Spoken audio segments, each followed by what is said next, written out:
Patuloy ang pamahalaan sa pagbibigay ng tulong sa mga pamilyang naapektuhan ng malawakang pagbaha dulot ng Low Pressure Area o LPA sa Caraga Region. Nitong Biyernes, ika-16 ng Pebrero, pinangunahan ni Pangulong Ferdinand Marcos Jr. ang situation briefing sa Prosperidad, Agusan del Sur. Sa nasabing pulong, ibinahagi ni Agusan del Sur Governor Santiago Cani Jr. ang lawak ng naging pinsala ng kalamidad sa kanyang nasasakupan. Mr. President, we have 322 barangays in the whole province, and 204 of these barangays were severely affected by the floods. A total number of families affected is 93,391.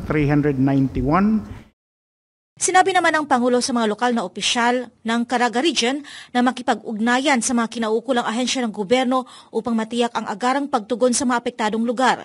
Pinatitiyak naman niya sa mga opisyal ng pamahalaan ang akses sa gamot at maiinom na tubig ng mga residente. Bilang tugon, inilahad ni Department of Health Secretary Teodoro Herbosa Jr. na naibigay na nila ang quick release funds sa kanilang regional office sa Caraga. Dagdag ng kalihim, nakabigay na rin ang ahensya ng ilang mga gamot.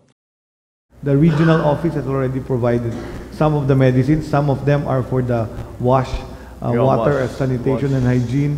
We provided already a bladder for water, and we also provided aquatabs because we detected the coliforms in the water source. So we're trying to avert any outbreak in waterborne diseases. Binigyang diin naman ni Pangulo Marcos ang pangangailangang magbigay ng mas pinalawig na solusyon upang matugunan ang limitadong pinagkukunan ng maiinom na tubig sa mga lugar na lubog pa rin sa baha. Binanggit niya na ang national government sa pamamagitan ng pagsisikap ng Department of Interior and Local Government o DILG at Metropolitan Manila Development Authority o MMDA ay nakapagpapahiram ng water purification machines sa mga apektadong rehiyon. We will continue to provide what we can. But we have to have a longer term, a more extended solution. And what we usually do sa ibang lugar, nagpapadala kami ng purification system na galing pa sa MMDA yung iba. Inihayag naman ni DILG Secretary Benhur Abalos na may natitira pang 15 units ng water purification machines na maaaring ipahiram sa Caraga. Ilan kasi sa mga unit nito ay kasalukuyang nakadeploy sa Davao Region. Meron pa naman nung naiwan sa Metro Manila. Pwede mong papadala maski mga 15 makina. One machine can provide 185 gallons per hour.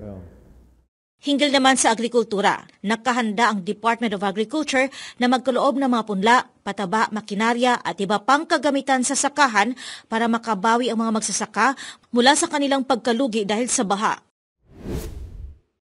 Bukod sa problemang dulot ng pagbaha, ay pinatutugunan din ng Pangulo ang ilang pinsala na dala ng nagdaang lindol na tumama sa probinsya. Ipinag-utos si Pangulong Marcos sa Department of Public Works and Highways na magsagawa ng structural assessment sa gusali ng Pag-asa sa Agusan del Sur na nasira ng malakas na lindol. Sa parehong situation briefing, sinabi ni PBBM kay DPWH Secretary Manuel Bunuan na dapat tignan ang Pag-asa Building kung saan nakaimbak ang Doppler radar dahil ito aniya ay nagsisilbing mahalagang instrumento sa weather forecasting sa rehiyon. You have a look at it because very important yan for the forecasting. Para at least may warning tayo when these things happen. Meron tayong warning na may parating na heavy rains, low pressure area, whatever.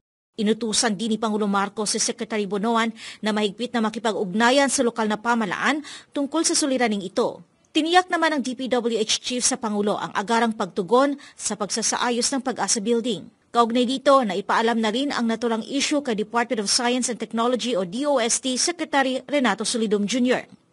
Samantala, pagkatapos ng briefing, personal na pinangunahan ng Pangulo ang pamamahagi ng mga tseke na nagkakahalaga ng kabuuang 120 million pesos para suportahan ang mga apektadong lalawigan para sa kanilang recovery at reconstruction efforts. Ito ang halaga ng financial assistance na ipinagkaloob sa mga lalawigan na naapektuhan ng LPA at paglindol.